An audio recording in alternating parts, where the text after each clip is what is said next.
સંગીતાબેન રાવલ ગુજરાત આંગણવાડી કર્મચારી સંગઠનમાં સૌરાષ્ટ્ર ઝોન મહામંત્રી તરીકે હોદ્દેદાર છું। આજે રાજકોટ જિલ્લાના તમામ તાલુકા અને કોર્પોરેશનની લગભગ 2000 થી વધારે બહેનો હેલ્પર બહેનો અને વર્કર બહેનો આજે જુબેલી ખાતે મળેલા હતા અને 5 માર્ચથી અમે તમામ ઓનલાઈન કામગીરી બંધ કરેલી હતી। પરંતુ ઓનલાઈન કામગીરી બંધ કરવાથી સરકારને કોઈ પણ અસર થઈ નહીં, સરકારના પેટનું પાણી હલ્યું નહીં, એટલે અમારે ન છૂટકે તાળાબંધી કરી અને મેદાનમાં આવવું પડ્યું છે। અને 1700 જેટલી આંગણવાડી, રાજકોટ ગ્રામ્ય અને કોર્પોરેશનની 1700 જેટલી આંગણવાડીઓને તાળા મારી અને બહેનો આજે મેદાનમાં હતી। ગુજરાતમાં 80% આંગણવાડીઓ બંધ છે અને દરેક તાલુકા જિલ્લાઓમાં આવી રીતે વિરોધ પ્રદર્શનનો કાર્યક્રમ છે। અમારી મુખ્ય માંગણી એ છે કે અમારો લઘુત્તમ વેતનમાં સમાવેશ કરે।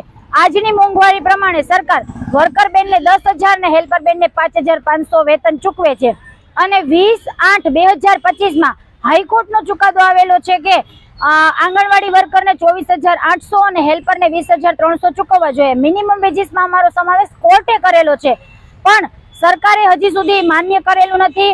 સરકાર અપીલમાં ગઈ છે, તો વિચારવું જોઈએ કે સરકાર અપીલમાં ગઈ તો કોની સામે ગઈ? આ બહેનો સામે કે જે પાયાની કામગીરી કરે છે, જે સરકારની નાનામાં નાની યોજના ઘર ઘર સુધી પહોંચાડે છે, એની સામે સરકારે અપીલ કરી છે। અને મોંઘવારી દિવસે ને દિવસે બજારમાં વધે છે, જ્યારે આઈસીડીએસમાં ક્યારેય મોંઘવારી વધતી જ નથી। બીજું, સ્માર્ટ વર્ક, સરકારને સ્માર્ટ વર્ક કરાવવું છે। દિવસે ને દિવસે નવી નવી એપ્લિકેશનો આવે છે, મોબાઈલમાં એટલી કામગીરી છે।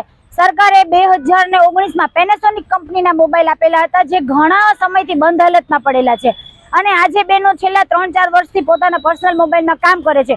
ઉપરથી ધાક ધમકીનું વાતાવરણ, પ્રેશરનું વાતાવરણ, ન કામ થતું હોય તો પણ કરાવવું, આવી તાનાશાહી સરકાર કરે છે અને બહેનો પાસે ધાક ધમકીથી કામ કરાવડાવે છે। તો જો સરકારને સ્માર્ટ વર્ક કરાવવું હોય તો સ્માર્ટફોન આપે, લઘુત્તમ વેતનમાં સમાવેશ કરે અને 5,500 હેલ્પરને આપે છે। તો વિચાર કરવો જોઈએ કે 5,500 માં શું થાય? એક ગેસનો બાટલો અને તેલનો ડબ્બો લઈએ તો 5,500 પૂરા થઈ જાય। તો આ વેતનમાં પોતાનું ગુજરાન બહેનો કેવી રીતે ચલાવે? આટલું અમે છેલ્લા 3 વર્ષથી લડાઈના મેદાનમાં છીએ। 2022માં સરકારે વચન આપેલું હતું કે મોબાઈલ આપશું, બજેટમાં તમારો સમાવેશ કરશું, વેતન વધારો કરશું, પરંતુ એક પણ પ્રકારનું વચનનું પાલન સરકારે કરેલું નથી। છેલ્લે 10 માર્ચે માનનીય મુખ્યમંત્રી ભૂપેન્દ્રભાઈ પટેલને પણ યુનિયન તરફથી બેઠક કરેલી હતી। એણે પણ અમને આશ્વાસન આપેલું હતું, છતાં 1 વર્ષ થઈ ગયું, એણે પણ એક પણ વચનનું પાલન કરેલું નથી। ના છૂટકે અમારે બાળકોનો વિચાર કર્યા વગર આંગણવાડીઓને તાળા મારી અને મેદાનમાં આવવું પડ્યું છે।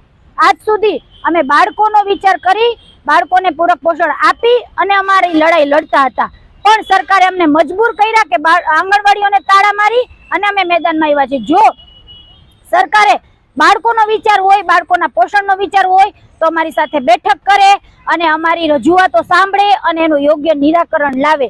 જો નિરાકરણ નહીં લાવે તો અમે આગામી દિવસોમાં આનાથી પણ વધારે ઉગ્ર આંદોલન કરશું, કદાચ તાળાબંધી પણ રાખશું। જરૂર પડશે, સરકાર મજબૂર કરશે તો અમે ચૂંટણીનો પણ બહિષ્કાર કરશું। આવતીકાલે પણ અમે આ જ મેદાનમાં છીએ, થાળીને વેલણ લઈને આવવાના છીએ। આ બેરી મૂંગી સરકારના કાન સુધી અમારો અવાજ પહોંચાડવાની કોશિશ અમે કરવાના છીએ। તો સરકાર અમારી રજૂઆત સાંભળે અને યોગ્ય નિરાકરણ કરે।